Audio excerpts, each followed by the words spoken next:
Episode 25 complaints. विधि ने महसूस किया कि मुक्ति को उससे मिलने आना पसंद नहीं था। उसकी जगह अब वो आरव से मिलना ज्यादा पसंद करती थी। वो हर बार आरव से अपने साथ कुछ देर और रुकने की रिक्वेस्ट करती। उस वक्त विधि को लगा कि मुक्ति बस अटेंशन चाहती है, इसलिए उसने इस बात को अपने दिल पर नहीं लिया। मुक्ति की तबीयत दिन ब दिन ठीक हो रही थी। उसके चेहरे का पीलापन और शरीर की सूजन भी कम हो चुकी थी।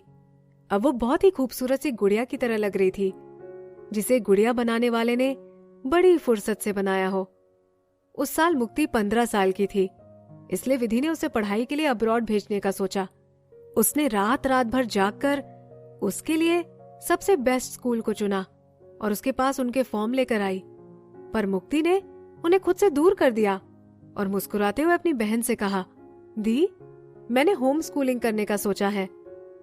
विधि ने उसे मना करते हुए कहा, मुक्ति, तुम्हें अपने उम्र के बच्चों के साथ घुलना मिलना चाहिए और स्कूल तुम्हें इसका मौका देगा। इतने सालों में जब मुक्ति अपना इलाज करा रही थी, तब वो हॉस्पिटल में बिल्कुल अकेली थी। वहां उसके कोई दोस्त नहीं थे। जो इंसान महीने में एक बार उसके साथ अपना वक्त बिताने आया करता था, वो सिर्फ आरव था। विधि मुक्ति को अकेला महसूस नहीं कराना चाहती थी। उसने उसे प्यार से समझाने की कोशिश की और कहा, तुम्हें दोस्त बनाने चाहिए। आरव कंपनी के कामों में बहुत बिजी रहते हैं, इसलिए वो तुम्हारे साथ हमेशा समय नहीं बिता सकते। ये सुनकर मुक्ति की आंखों में आंसू आ गए और उसने विधि से कहा, पर दी, मैं आप दोनों की मदद करना चाहती हूँ। मैं कच्ची यूनिवर्सिटी से MBA की पढ़ाई करके टाइम्स म्यूजिक ज्वाइन करना चाहती हूँ। इससे आपका और आरव भाई का कुछ भार कम हो जाएगा।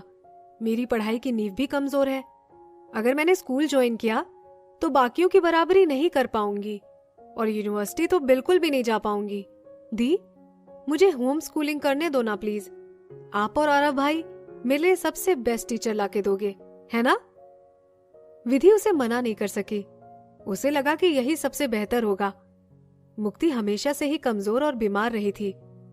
अगर वो घर पर रही तो उसकी सेहत और खाने पीने का अच्छी तरह से ध्यान रखा जा सकता था। मुक्ति जैसा चाहती थी वैसा ही हुआ। जल्द ही उसका एडमिशन कैम्ब्रिज यूनिवर्सिटी में हो गया। अपनी पढ़ाई पूरी करने के बाद मुक्ति ने टाइम्स म्यूजिक को मैनेजरियल पोजीशन पर ज्वाइन किया। आरव कपूर एक स्ट्रिक्ट बॉस था। वो चाहता था कि टाइम्स म्यूजिक को एप्रिसिएशन और एफिशिएंसी के साथ चलाया जाए। इस वजह से वहां काम बहुत ही इंटेंस तरीके से किया जाता था और वो बहुत ही लंबे समय तक चलता था। उनके प्रोजेक्ट्स कभी भी खत्म होने वाले नहीं थे। मुक्ति ने कड़ी मेहनत की और उसने इस हद तक एक्सेल किया जितना किसी ने सोचा भी नहीं था, पर उसका शरीर बाकियों से कमजोर था। कुछ महीनों में ही प्रेशर की वजह से उसका वजन कम हो गया। विधि ने उसे काम कम करने के लिए कहा। उसने पहले से ही एंटरटेनमेंट इंडस्ट्री में बड़ा नाम कमा लिया था। मुक्ति अगर ज्यादा मेहनत नहीं भी करती तभी उसे चिंता करने की कोई जरूरत नहीं थी। वो अपनी पूरी जिंदगी आराम से बिता सकती थी। पर मुक्ति ने उसकी एक नहीं सुनी और टाइम्स म्यूजिक में अपना काम जारी रखा। वो चेयरमैन के ऑफिस में अंदर और बाहर भागते हुए आरव के हर ऑर्डर को पूरे परफेक्शन के साथ पूरा किया करती थी, जहां आरव अपना ज्यादा से ज्यादा समय बिताता था। कभी कभी विधि भी वहां उसके साथ होती थी और दोनों एक दूसरे की बाहों में कुछ समय साथ बिताते थे। आरव और विधि साथ बैठकर कभी चाय पीते तो कभी मार्केट्स में आए नए सामानों की बात करते। जब विधि मुक्ति को ऑफिस में कुछ पेपर्स के साथ घूमते देखती, तब वो आरव की बाहों से बाहर निकल जाने के लिए खड़ी हो जाती। जब भी ऐसा होता तब आरव मुक्ति को घूर कर देखता। ये देखकर मुक्ति डरते हुए कहती, विधि दी, आरव भाई, आई एम सॉरी कि मैंने आप दोनों को डिस्टर्ब किया। मैं कुछ देर में आती हूँ। विधि मुक्ति की ओर मुस्कुरा कर देखती और उसे भरोसा दिलाती कि सब ठीक था। साथ ही वो आरव को इस तरह घूरती जैसे कह रही हो कि मुक्ति को बुरा फील कराने के बारे में सोचना भी मत। ऐसा बार बार होने लगा और उन्हें धीरे धीरे इसकी आदत पड़ गई। आखिरकार जो रिपोर्ट्स मुक्ति आरव के पास लेकर आती थी वो काम के थे और वो उसमें बहुत ज्यादा इंटरेस्ट लिया करता था। इस पर इन दोनों के डिस्कशंस भी बहुत लंबे समय तक चलते थे। विधि पहले घर लौट आती और सोफे पर आरव का इंतजार करते हुए सो जाती। कई बार जब वो बीच में रात में जागती तो देखती कि वो अभी भी उसी तरह सोफे पर थी। पर एक दिन विधि को आरव का कॉल आया। उसने उसे बताया कि ऑफिस में एक मीटिंग के दौरान मुक्ति बेहोश हो गई। ये सुनकर जितनी जल्दी हो सके विधि हॉस्पिटल पहुंची। अपनी बहन को इस हालत में देखकर विधि के हाथ पैर ठंडे हो चुके थे। डॉक्टर ने उसे बताया कि मुक्ति के बेहोश होने की वजह उसकी थकान थी और अब उसकी पुरानी बीमारी और भी बढ़ चुकी थी। अगले दिन एक इम्पॉर्टेंट अवार्ड सेरेमनी में विधि नहीं गई। वो 3 दिन और 3 रातों तक मुक्ति के पास ही रही। उस हादसे के बाद से उसने मुक्ति को टाइम्स म्यूजिक में आगे काम करने से मना कर दिया। आरव विधि की हर इच्छा को पूरी करता था। उसने विधि के सर पर किस किया और उससे कहा, ठीक है, तुम्हें जिस चीज से भी खुशी मिले वही सही। मैं अपने ऑफिस के लिए एक नया मैनेजर रख सकता हूं। टाइम्स म्यूजिक में अपनी पोजीशन से निकाले जाने के बाद मुक्ति दुखी और डिप्रेस्ड रहने लगी। पर जब भी विधि उससे पूछती तब वो उससे मुस्कुरा कर कहती, दी, मैं ठीक हूं।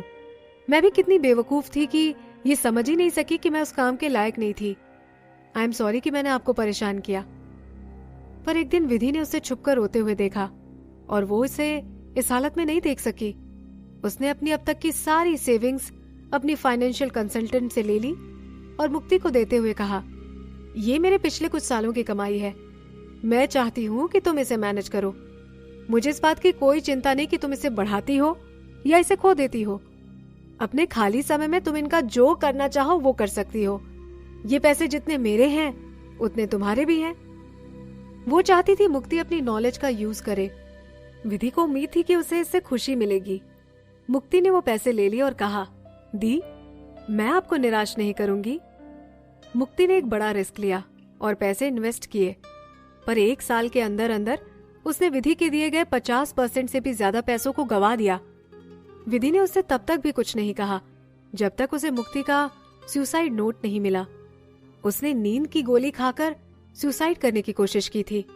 जब डॉक्टर ने उसे बचाया तब विधि ने मुक्ति को गले से लगा लिया और कहा, मुक्ति, दोबारा ऐसा करने के बारे में सोचना भी मत। मुझे फर्क नहीं पड़ता कि तुमने सारे पैसे गवा दिए हैं। मैं बस चाहती हूं कि तुम ठीक हो जाओ।